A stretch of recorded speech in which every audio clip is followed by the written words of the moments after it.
বিসমিল্লাহির রহমানির রহিম। কুল হুয়াল্লাহু আহাদ আল্লাহুস সামাদ লাম ইয়ালিদ ওয়া লাম ইউলাদ ওয়ালাম ইয়াকুল লাহু কুফুয়ান আহাদ। কোরআনে কারীমের ছোট্ট একটি সূরা, সূরাটির নাম সূরা ইখলাস। এই সূরাটিকে সূরা তাওহীদও বলা হয়, এই সূরাটিকে সূরা নূরও বলা হয়। এই সূরাটি যে বুঝবে তার অন্তর নূর দ্বারা পরিপূর্ণ হয়ে যাবে। এই সূরাটিকে সূরা নাজাতও বলা হয়। এই সূরাটি যে পড়বে সে কবরের আযাব থেকে বেঁচে যাবে।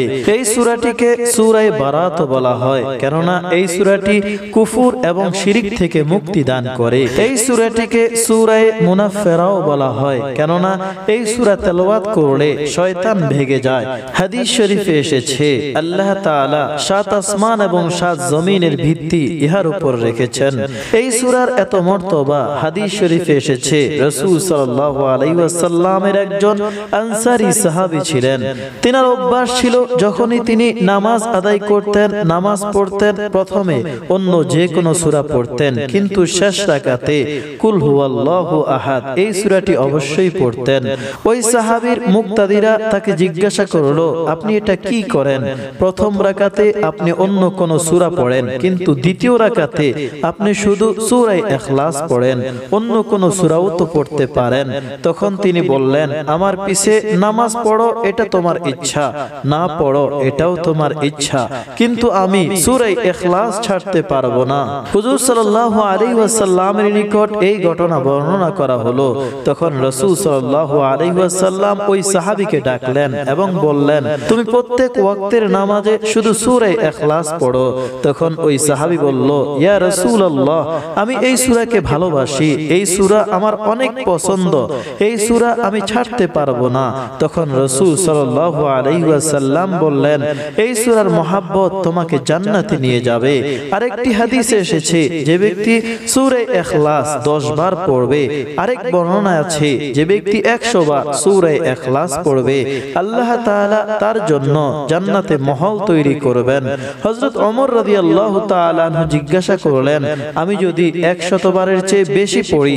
তখন রাসূল সাল্লাল্লাহু আলাইহি ওয়াসাল্লাম বললেন, আল্লাহর খাজানায় কোনো কমতি নেই, যত বেশি পড়বা আল্লাহ তাআলা তোমার জন্য তত বেশি মহল তৈরি করবেন। এমনি ভাবে রাসূল সাল্লাল্লাহু আলাইহি ওয়াসাল্লাম বলেন, যে ব্যক্তি রাতের বেলা শোয়ার সময় 100 বার সূরা ইখলাস পড়বে, অতঃপর ডান দিকে কাত হয়ে শুয়ে পড়বে, আল্লাহ তাআলা কিয়ামতের দিন ওই বান্দাকে বলবে, হে আমার বান্দা, ডান দিক দিয়ে তুমি জান্নাতে প্রবেশ করো।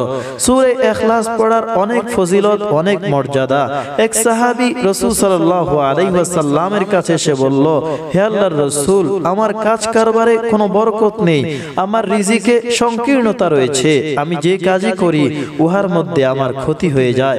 তখন রাসূল সাল্লাল্লাহু আলাইহি ওয়াসাল্লাম বললেন, যখন তুমি তোমার কর্মস্থলে প্রবেশ করবা, তোমার দোকানে প্রবেশ করবা, অথবা যখন তুমি তোমার ঘরে প্রবেশ করবা, ঘরে কোনো মানুষ থাকুক বা না থাকুক, প্রথমে বলবা আসসালামু আলাইকুম ওয়া রাহমাতুল্লাহি ওয়া বারাকাতুহু। অতঃপর একবার সূরা ইখলাস তেলাওয়াত করো, আল্লাহ তাআলা তোমার রিজিক প্রশস্ত করে দিবেন। সেই সাহাবী বলল, আমি এই আমল করা শুরু করে দিলাম, আল্লাহ তাআলা আমার জন্য রিজিকের দরজা খুলে দিলেন, সর্বদিক থেকে আমার জন্য রিজিক মিলতে লাগলো। প্রিয় দর্শক শ্রোতা বৃন্দ, এটা কোনো কঠিন আমল নয়। আপনি যখন ঘরে প্রবেশ করবেন, অথবা কাজ কারবারে প্রবেশ করবেন, দোকানে প্রবেশ করবেন, দোকানে প্রবেশ করার পূর্বে, কাজ কারবারে প্রবেশ করার পূর্বে, অথবা ঘরে প্রবেশ করার পূর্বে প্রথমে একবার সালাম দিবেন।